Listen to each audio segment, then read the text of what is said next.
No, that's not what you're thinking. You would know. Did it as soon as she started talking. What makes it stick in the endospore stain? Heat! Heat acts as the mordant. That heat wasn't over there. The heat and the steam act as the mordant. That makes it stick. That heat and the steam drive the dye into the endospore. To be clear, the bacteria is not sporulating over there, over the water. First of all, it takes more than 5 minutes. Second of all, the bacteria is already dead because you haven't fixed to the slide, so it's not going to do any cellular processes over there. If you tell me you boil it so it will sporulate, I will throw my shoe at you. I'm not kidding. It is not sporulating over there. Okay? If it was, then every freaking endospore stain would look great, right? The counter stain for the endospore stain is safranin. What does it dye? Huh? Everything but the spores.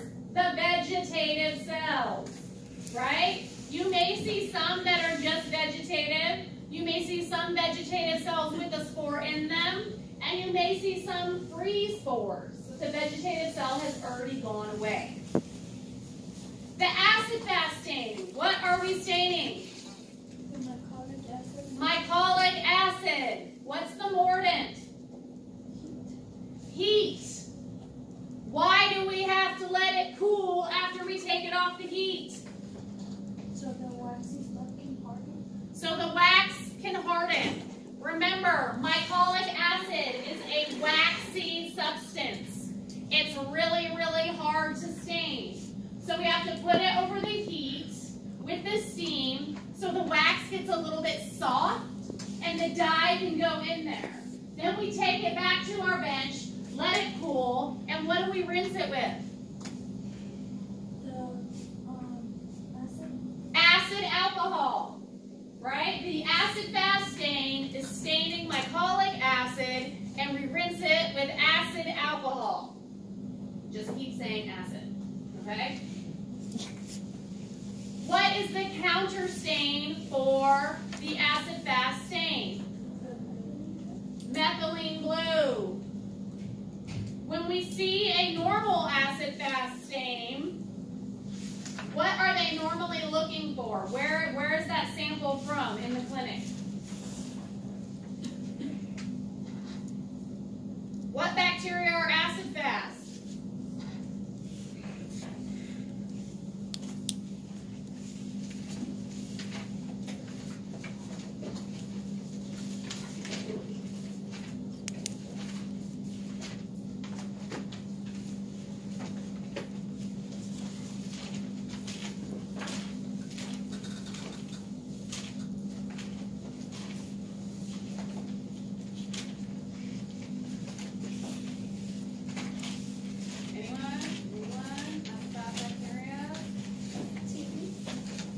Mycobacterium, which causes tuberculosis.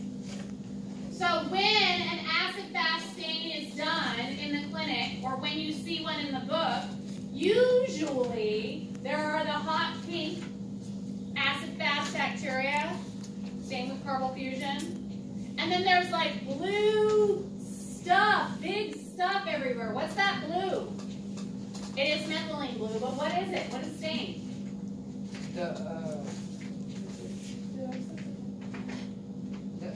vegetative cells? They're all vegetative. We're not doing endospores. They're big blue things.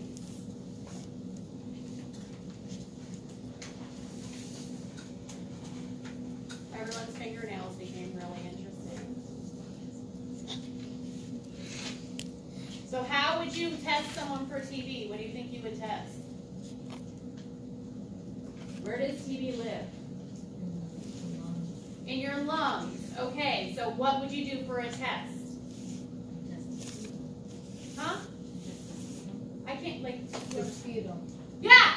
Pop a movie in a tube. What else is going to be in there besides bacteria?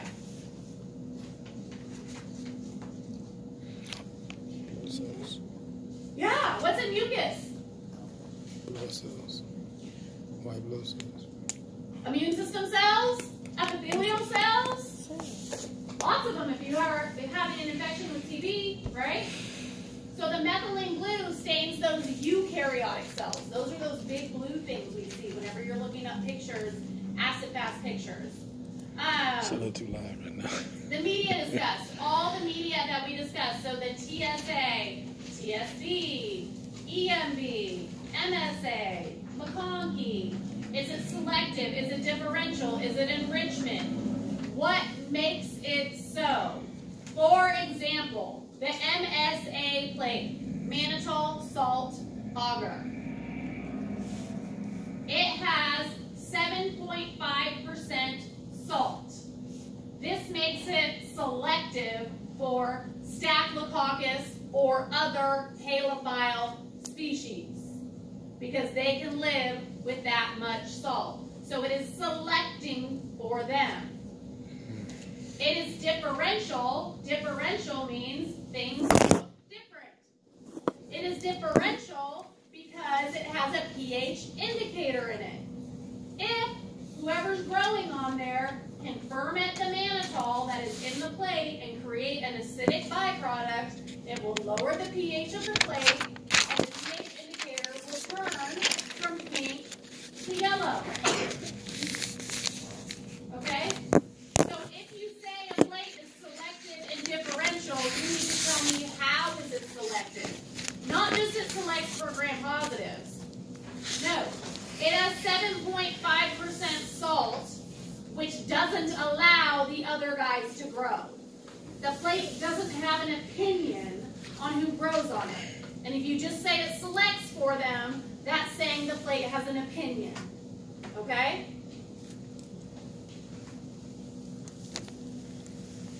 Enrichment media. So I just talked about selective and differential. Enrichment media. So enrichment media doesn't inhibit anybody, but it enhances some specific guys. So for example, if you have a blood pathogen that really likes protein X, and you want to see if this person has that pathogen, but they also have other stuff in their blood, you put it on an enrichment plate with protein X. That'll encourage that pathogen to grow a lot. It's not going to discourage the other guys, but it will encourage one more. Does that make sense? Slide preparation. So why do we, and the general purpose media, our TSA and our TSB that we've been using, it allows everybody to grow. Slide preparation. Why do we fix the slide? To make them stick, right? What it really does is it denatures the protein and unfolds it, so then the unfolded parts actually stick to the glass. So they stick. Sterile technique, we need to be familiar with sterile technique. We're always flaming stuff, right? We're cleaning 70% ethanol. Dilution of bacteria. We've done the streak plate dilution to get isolated colonies, and we've done serial dilutions, which is this, to find out how many CFU are in a specific thing. This is really cool because it could tell us how many living bacteria there are. Remember the specs that we didn't use, but I was hoping we could use, and they could basically give you a readout of the cloudiness of the tube? The cloudiness of the tube includes the dead guys, right?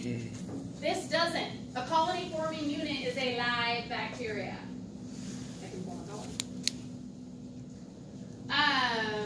Problems that you can encounter with stains and isolation and how you can get around those. What if you do a gram stain and your whole slide is red?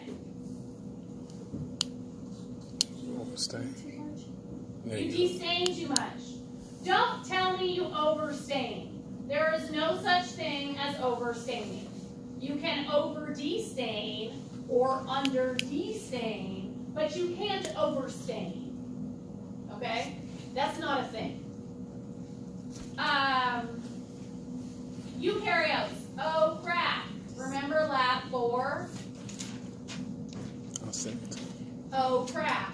Those slides that you were video. supposed to look at and those worms in the back of the room. So what I'm talking about for lab 4, everything you need for lab you can find in lab 4. Okay?